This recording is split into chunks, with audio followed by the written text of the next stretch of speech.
प्रथम पंचवर्षीय योजना 1951 से 1956। प्रथम प्रधानमंत्री पंडित जवाहरलाल नेहरू ने 5 सितंबर 1951 को भारत की पहली पंचवर्षीय योजना प्रस्तुत की।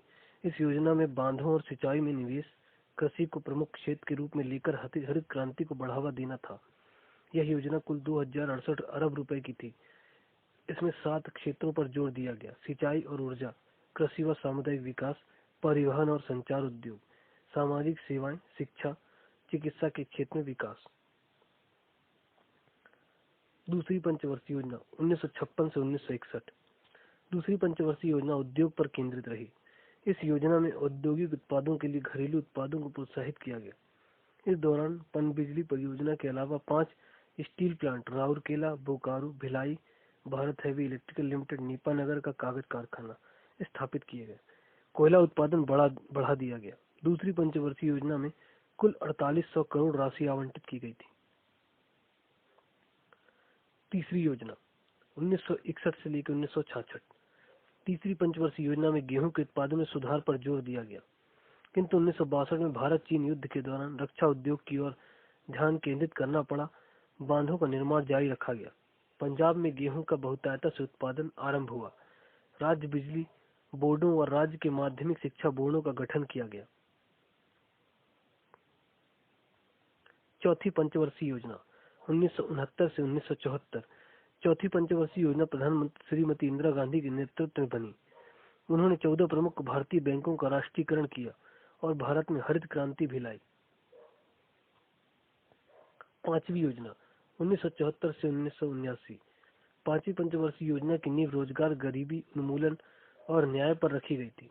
इस योजना में कृषि उत्पादन और बचत के द्वारा आत्मनिर्भरता लाने पर जोर दिया गया। इसी दौरान 1975 में विद्युत आपूर्ति अधिनियम बनाया गया।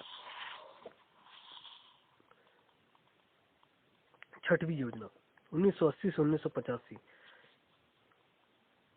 छठवीं योजना आर्थिक उदारीकरण के रूप में चिन्हित की गई। इसमें खाद्य कीमतों में वृद्धि रोकने और जीवन यापन से संबंधित वस्तुओं की लागत में वृद्धि का निश्चय किया गया। जनसंख्या को नियंत्रित करने के उद्देश्य से परिवार नियोजन पर बल दिया गया। सातवीं योजना 1985 से 1989। इस योजना में उद्योगों की उत्पादकता स्तर बढ़ाने के प्रयास किए गए। अनाज के उत्पादन को बढ़ाने व रोजगार के अतिरिक्त अवसर पैदा करने का निश्चय किया गया। बड़े पैमाने पर ऊर्जा उत्पादन की दिशा में प्रयासों को बल मिला। इस योजना में वर्ष 2000 तक आत्मनिर्भर विकास के पूर्ण लक्ष्य को प्राप्त करने पर ध्यान केंद्रित किया गया। आठवीं योजना 1992 से 1997। यह समय भारत में निजीकरण और उदारीकरण की शुरुआत का था। आठवीं योजना में जनसंख्या वृद्धि रोकने, गरीबी में कमी लाने, रोजगार सृजन को नियंत्रित करने आदि के लिए बुनियादी ढांचे निर्मित हुए। संस्थागत निर्माण, पर्यटन प्रबंधन, मानव संसाधन विकास, पंचायती राज, नगर पालिका, गैर सरकारी संगठन और विकेंद्रीकरण पर जोर दिया गया। नौवीं योजना 1997 से 2002। इस योजना का लक्ष्य तेजी से औद्योगिकीकरण, मानव विकास, पूर्ण रोजगार, गरीबी में कमी, घरेलू संसाधनों में आत्मनिर्भरता थे। इसके अतिरिक्त इस योजना में कृषि को प्राथमिकता, ग्रामीण विकास पर जोर, रोजगार के साधन, गरीबी में कमी के उपाय, कीमतों में स्थिरता, अर्थव्यवस्था के विकास की दर में तेजी लाना आदि पर जोर दिया गया। सभी के लिए शिक्षा, सुरक्षित पानी आदि कार्य भी प्राथमिकता के साथ शामिल किए गए।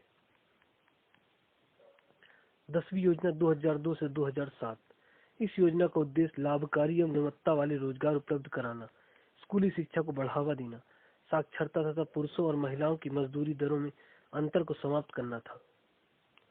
11वीं योजना 2007 से 2012। इस योजना का बजट 71,731.98 करोड़ रखा गया। इस योजना का उद्देश्य कृषि वृद्धि की दर, उद्योग वृद्धि दर, सेवा वृद्धि दर तथा घरेलू उत्पाद दर को बढ़ाना था। 12वीं योजना 2012 से 2017। भूमंडलीकरण के इस दौर में भारतवर्ष तीव्र गति से आगे बढ़ रहा है। एशिया महाद्वीप उसके बाहर हम एक ताकत बनकर उभरे हैं। तकनीकी विकास के क्षेत्र में भी हमारी उपलब्धियां बहुत सी हैं, लेकिन चुनौतियां अभी खत्म नहीं हुई हैं।